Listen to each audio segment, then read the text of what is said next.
첫 소식으로 전해드린 서희초 사건 좀 더 살펴보도록 하겠습니다. 사회부 서남빛 기자 나와 있습니다. 어서 오세요. 네. 예. 유족들이 경찰을 강하게 비판을 했어요. 이렇게 유족 측에서 판단하는 이유가 있을 것 같은데 배경을 뭘로 봐야 됩니까? 네, 경찰이 서희초 사건의 원인에 대해서 아직 단정적으로 또 공식적으로 입장을 밝힌 바는 없습니다. 예.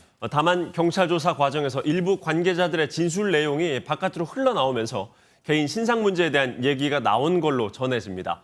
이제 막 본격적인 경찰 조사가 시작된 단계라서 어떤 결론이 나올지는 지켜봐야 하겠지만요. 유족은 입장문에서 경찰이 사건의 본질을 조작했고 학교는 사건 핵심을 은폐했다고 아주 강하게 비판을 했습니다. 예. 그러면서 유족이 얘기한 게 연필 사건이라는 건데 네. 교사 사망 사건에서 유족 측은 이 사건이 핵심적인 이유가 됐다라고 보고 있는 거죠. 그렇습니다. 유족 측이 입장문에서도 바로 그렇게 지적을 했습니다. 학교 측이 입장을 밝힐 때 왜 연필 사건을 뺐느냐라고 지적을 했는데요. 학교 측이 지난 20일 학교장 명의로 공개한 입장문을 보면 담임 교체 사실이나 학교 폭력 신고 사안 등에 대해 그런 사실이 없다고 설명했는데요. 하지만 이때 한 학생이 다른 학생으로부터 연필로 긁힌 사건은 언급이 없었죠. 유족 입장에선 학교 역시 핵심을 은폐하려 한다는 느낌을 받았던 것으로 보입니다. 예. 그러면 경찰 조사는 지금 어디에 초점을 맞추고 있습니까? 네, 일단 경찰은 교원 노조 측에서 계속해서 주장하는 이른바 학부모 갑질 의혹이 있습니다. 여기에 대해서 그 의혹의 실체를 규명하는 데 주력하고 있습니다. 예. 앞서 말씀드린 연필 사건 이후 학부모와 교사 간에 어떤 일이 일어났는지 봐야 할 거고요. 또 숨진 교사가 근무 중에 또 다른 갑질로 고통받은 건 없었는지 등도 들여다보고 있습니다.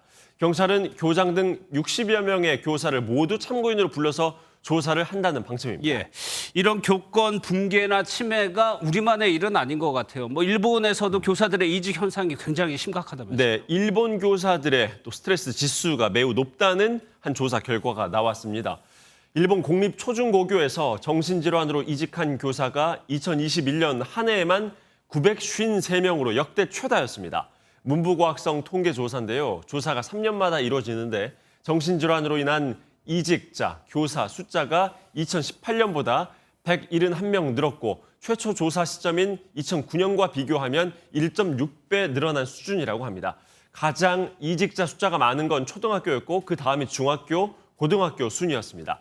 일본 정부도 교사 업무 환경 개선과 정신 건강을 위한 대책 마련에 나서겠다라고 밝혔습니다. 알겠습니다. 지금까지 사회부 서남빛 기자였습니다.